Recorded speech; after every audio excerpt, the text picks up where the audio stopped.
Bonjour à tous. Aujourd'hui, on va parler de système immunitaire et des huiles essentielles qui vont l'accompagner naturellement durant la période hivernale. Et juste avant de commencer, si vous souhaitez donner un petit coup de main à notre chaîne, n'hésitez pas à vous abonner, à partager et à mettre un pouce en l'air sur cette vidéo. Alors, pour commencer, on peut se poser la question suivante. Qu'est-ce que le système immunitaire? C'est un système biologique complexe composé d'un vaste réseau de cellules, de tissus et d'organes qui travaillent en étroite collaboration pour défendre le corps contre les envahisseurs étrangers.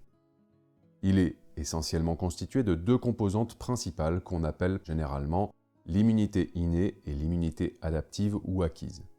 L'immunité innée, c'est la première ligne de défense du corps. Elle est toujours présente et prête à agir immédiatement dès qu'un agent pathogène est détecté. Cette composante comprend des barrières physiques telles que la peau et les muqueuses, ainsi que des cellules spécialisées, comme les macrophages et les neutrophiles qui sont capables de détecter, d'ingérer et de détruire les envahisseurs. Ensuite, l'immunité adaptative est spécifique à chaque agent pathogène et nécessite un temps de réponse plus long.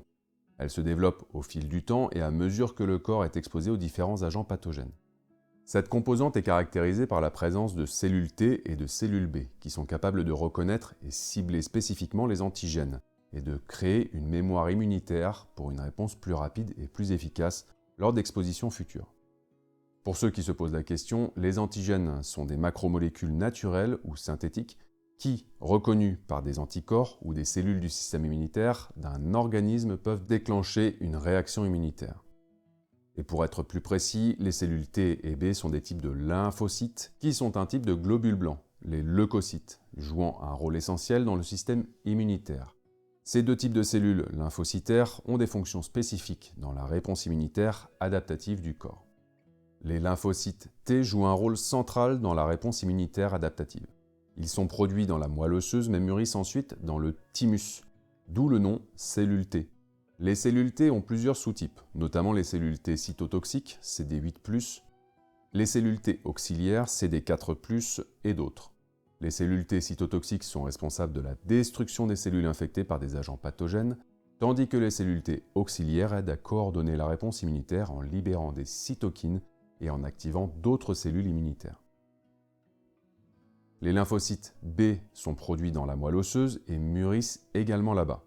Les lymphocytes B sont responsables de la production d'anticorps qui sont des protéines spécifiques qui ciblent et neutralisent les antigènes dans le corps. Les anticorps produits par les cellules B sont un élément clé dans la réponse immunitaire adaptative. Les lymphocytes T et B travaillent en étroite collaboration pour coordonner et exécuter une réponse immunitaire adaptative efficace. Les lymphocytes T aident à activer les lymphocytes B en leur fournissant des signaux, tandis que les lymphocytes B produisent des anticorps pour cibler des agents pathogènes spécifiques identifiés par les lymphocytes T. Et je devrais vous parler des organes qui jouent un rôle clé dans le système immunitaire, comme le thymus, la rate, la moelle osseuse, l'intestin et bien d'autres. Ils sont des composants importants du système immunitaire. Le thymus est essentiel pour la maturation des lymphocytes T, la rate joue un rôle dans le stockage et la coordination des cellules immunitaires, la moelle osseuse est le lieu de production de la plupart des cellules sanguines, y compris des globules blancs, qui sont essentiels pour le système immunitaire. Et pour finir, l'intestin est un site clé pour la défense contre les agents pathogènes intestinaux. Bref, retenez qu'ensemble, ces organes et tissus contribuent à maintenir la santé et à protéger l'organisme contre les infections et les maladies. Et pour que tout fonctionne correctement, il faut s'intéresser un tout petit peu au sujet de la neuropsycho-endocrino-immunologie, qui est une discipline scientifique interdisciplinaire. Elle étudie les interactions complexes entre le système nerveux, le système endocrinien, le système immunitaire et le comportement humain. Elle cherche à comprendre comment ces systèmes interagissent et se régulent mutuellement, ainsi que leur impact sur la santé et la maladie. En bref, ce que vous pouvez retenir, c'est que pour avoir un bon système immunitaire, il faut avoir une alimentation équilibrée, une bonne hydratation, faire de l'exercice régulièrement, une bonne gestion du stress, une hygiène impeccable et le plus important, un sommeil de qualité. Je vous rappelle que la fatigue est un signal d'alarme. C'est souvent le corps qui lâche prise. C'est un avertissement qu'il faut prendre au sérieux. Mais que viennent faire les huiles essentielles dans tout ça? Elles vont nous aider à plusieurs niveaux en apportant des molécules naturelles dans notre organisme pour, très grossièrement, aider certains organes à fonctionner de manière optimale, protéger des agressions extérieures, calmer durant les périodes de stress, qu'ils soient physiques ou psychiques, améliorer notre sommeil, et j'en passe. Je ne vais pas vous recommander telle ou telle cure pour cet hiver. Je vais juste vous partager ce que je fais et ce qui marche bien pour moi et mes proches. À vous d'adapter ensuite avec votre expérience personnelle, etc. Alors, personnellement, je fais plusieurs petites cures tous les mois, d'octobre à janvier, afin d'apporter une importante diversité de molécules à mon corps pour qu'il reçoive grosso modo ce dont il a besoin et se débrouille comme un grand face aux agressions extérieures. Mais avant de vous présenter toutes ces petites cures d'huile essentielle, je précise qu'elles ne conviennent pas aux enfants ni aux femmes enceintes ou allaitantes.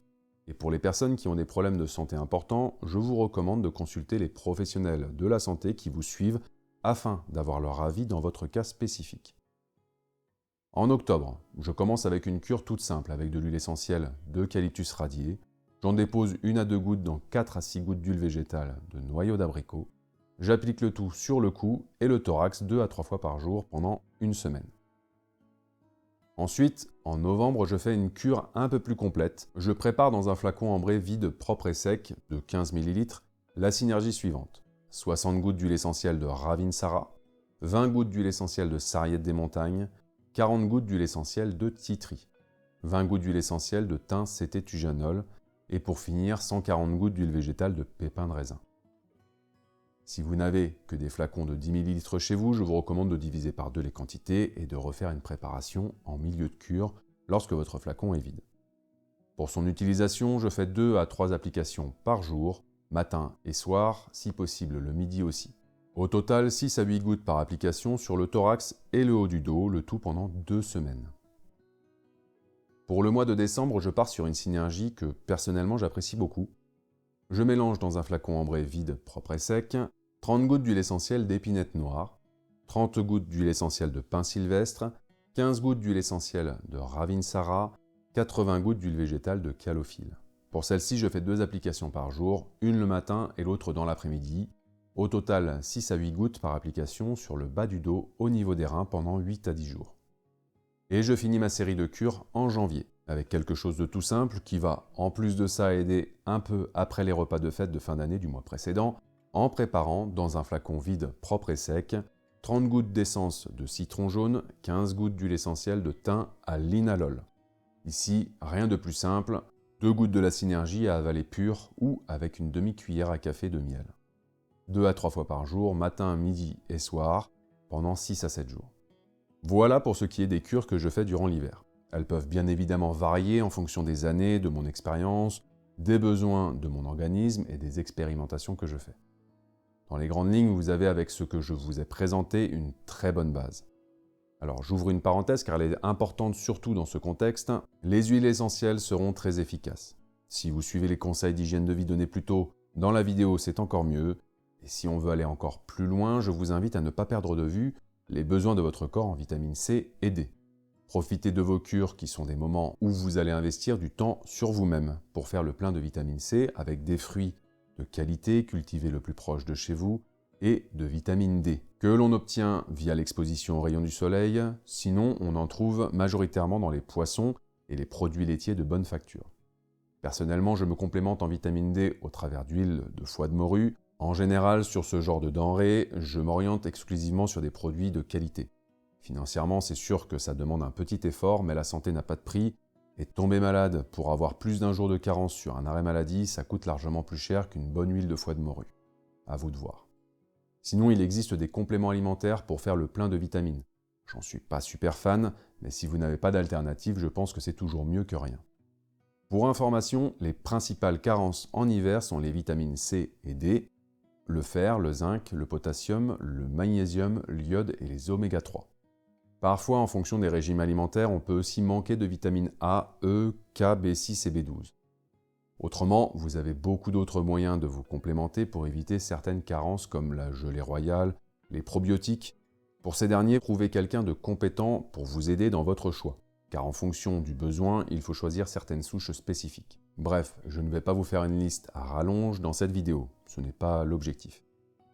Et juste une petite information qui me vient à l'esprit, faites attention avec les corticoïdes, qui sont des anti-inflammatoires, analgésiques, etc., qui par la même occasion abaissent les défenses immunitaires.